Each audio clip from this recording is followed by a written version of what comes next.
You see this story in Joshua chapter 7 is a typical case of onye ekotero, ogodia ekotelue. I will try to translate for the benefit of those who don't understand Igbo. You know how maybe you're tying a wrapper or you're wearing a long flowing attire and there is dirt on the ground.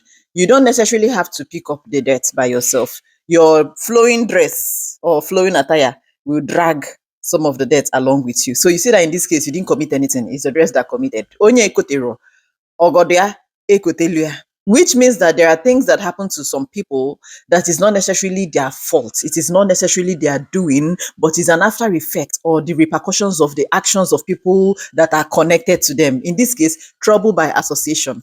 That's what happened in this chapter, Joshua chapter 7. How many of you know the story in this chapter of how the people of Ai, a small town called Ai, defeated the Israelites? Why? How come? Was God not with them again? Now I'm going to tell you why. In Joshua chapter 6 is the story of how the Israelites, God helped them to defeat Jericho. They obeyed God's instructions. The wall of Jericho came crashing down and they went in there and defeated them. There were specific instructions. And you find those instructions in Joshua chapter 6 verse 18. Do not take any of the things set apart for destruction, or you yourselves will be completely destroyed, and you will bring trouble on the camp of Israel. Everything made from silver, gold, bronze, or iron is sacred to the Lord and must be brought into his treasury. Those were the instructions that God gave the Israelites through Joshua. Now, in chapter 7, somebody violated these commandments. Somebody among the Israelites committed this sin. The Israelites didn't know that this person committed this act in secret, but God knew.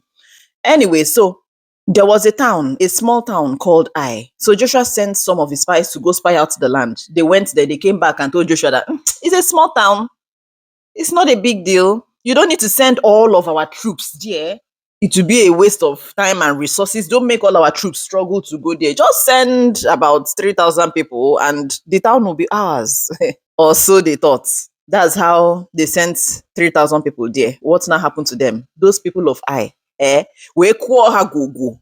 Those people of Ai, we kwa ha hating Kakurupan. They defeated them. They chased them.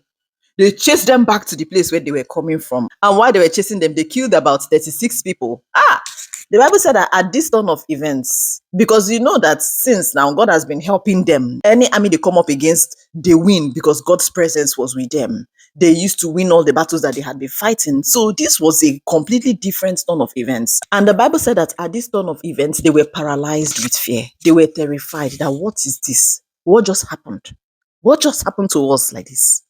So Joshua and the elders, they were dismayed. They went to God. They fell down. They tore their clothes. They were mourning, crying, and they were there all day. And then Joshua was praying to God that why? Why did this happen to us? What will people say when they hear this? They will now come and surround us and destroy us. If a small town called Ai was able to destroy us, the mighty Israelites, what will now happen to the honor of your great name? Then God now responded to him and told him that he should get up. Why are you lying down before me like this? God told him that Israel has sinned. They've broken my covenant. Somebody has committed among you people. And that's why the Israelites are now running from their enemies in defeat.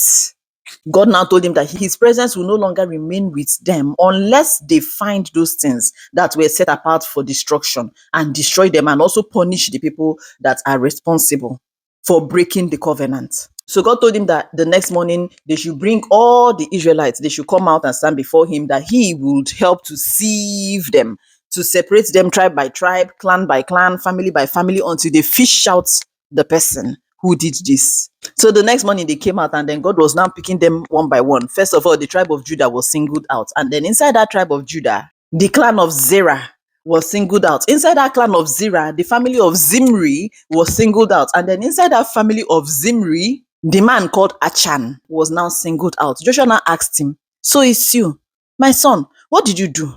What have you done that caused this tragedy to befall us? Confess your sins, so my son, confess before the Lord. Achan now replied him in verse 20, Joshua chapter 6 verse 20. Achan replied, "It is true. I have sinned against the Lord, the God of Israel. Among the plunder, I saw a beautiful robe from Babylon, 200 silver coins, and a bar of gold weighing more than a pound. I wanted them so much that I took them.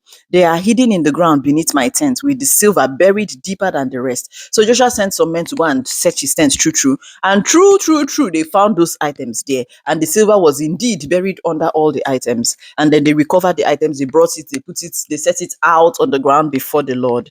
God said that the person, when they find the person, they should unalive the person. So they had to unalive the person and his entire family, his children, his wife, his animals, everything he had. They stoned them and then they burnt them. After that was done, God was no longer angry. You see now, this story is a case of onye ekotero or godia ekoteluya, in the sense that Israel as a whole did not commit. It is one man that committed. And because of this one man that committed, the small town called Ai was able to kill over 30 something people and defeated the Israelites. There are a few lessons to pick out from this post. I wrote them down here. Number one, trouble by association. There's something called trouble, trouble by association. See, I read this part, I was like, Chimo. So you know that it is possible now that somebody's family might be going through something just because of something that one person did, one person committed. And this can happen on so many levels, so many levels. Like my mind is just imagining so many scenarios that the family can be going through something just because of what somebody committed. An example that's popping into my head right now is maybe somebody is living a life of series of bad choices. The person is just busy making bad choices. Who do you think will pay for the bad choices that this individual is making? Is it not the family? Because a responsible family will not abandon their own. They are the ones that will pick the person up. In some cases, some families end up losing their jobs. They have to leave everything they are doing and focus on this person. If you check well, there are so many families that are going through a lot because of the bad choices that one member of the family has made. And personally, I think it's unfair. That's why I always urge people, live right, live your lives right, make right choices so that your family will not have to deal with the repercussions of your choices. I think it's selfish for somebody to not consider the ripple effect of their actions when they are making decisions. Let us be considerate of people. Let's be considerate of them when we decide to live a certain kind of life, when we decide to make certain choices, because world people today will castigate the family and be like, oh, why would you leave your family member like this? They will not think about the family member that is left like that. What did they do? What did they do that put them in that situation? Secondly, the Israelites were defeated because God's presence had left them. Personally, I think it's very dangerous. It's a very big risk to attempt to live your life without the presence of God. As I'm here, there's a prayer I pray every day that God, may your presence never depart from us. My 10 years old daughter, there's a way she puts it. She always says, God, please never take your eyes off us. That's how she puts it. Me, I always say, God, may your presence never depart from us, because living a life without God's presence, that's a recipe for disaster. That is a recipe for a defeated life. You see how the Israelites were defeated? Because God's presence was not with them. He's a holy God. That's why oh my God, that's why I try to live my life in a way that pleases Him, in a way that will not make Him repulsed by me. Because I know that my life, my very life, depends on His presence. It depends on Him leading me, guiding me, helping me. What can I do without God's presence? I don't blame Moses that told God that if your presence will not go with us, please don't take us any further, because he knew the value of the presence of God. Another lesson here is that God knows. You see that sin that you are hiding and you are doing, thinking that, oh, your secret is safe with you. You think God knows. He sees everything. Achan went and stole these things because they were entering his eyes. He stole them. He hid them. He buried the silver beneath every other thing. But God saw him do this. I always teach the children in my Bible study group that God sees everything. There is nothing you can hide from God. I always tell them that if you like, enter your room, lock the door, turn off the light, enter under your bed, cover yourself with blankets, and be doing something inside there, thinking that nobody is seeing you. God is seeing you. God knows that very thing that you are doing, hiding, lying to your family that, oh, I no longer do this, but then you still do it in secret. God is seeing you do it. And your family, unfortunately, will still be roped into it when you are facing the repercussions of that, your action. So consider this video a warning to you that that thing that you are doing in secret that you know that is wrong, you better stop doing it. If you love your family, if you love your loved ones, you better stop doing it. God is seeing you and there will be repercussions. Another lesson to learn here is that when things take a different turn in your life, seek to know why. Seek God's face to know why. Don't be one of those who will just, okay, something did not work out how you planned it. It took a different turn from the usual. And then instead of going back to God to ask him why, you decide, oh, okay, maybe it's one of those things. Let me try another way. Let me try another method. Let me keep pushing. And you keep pushing and you're still getting the same negative results. And then all of a sudden you feel like the whole world is against you. God is against you. Have you gone to know why? Have you sought him to know why?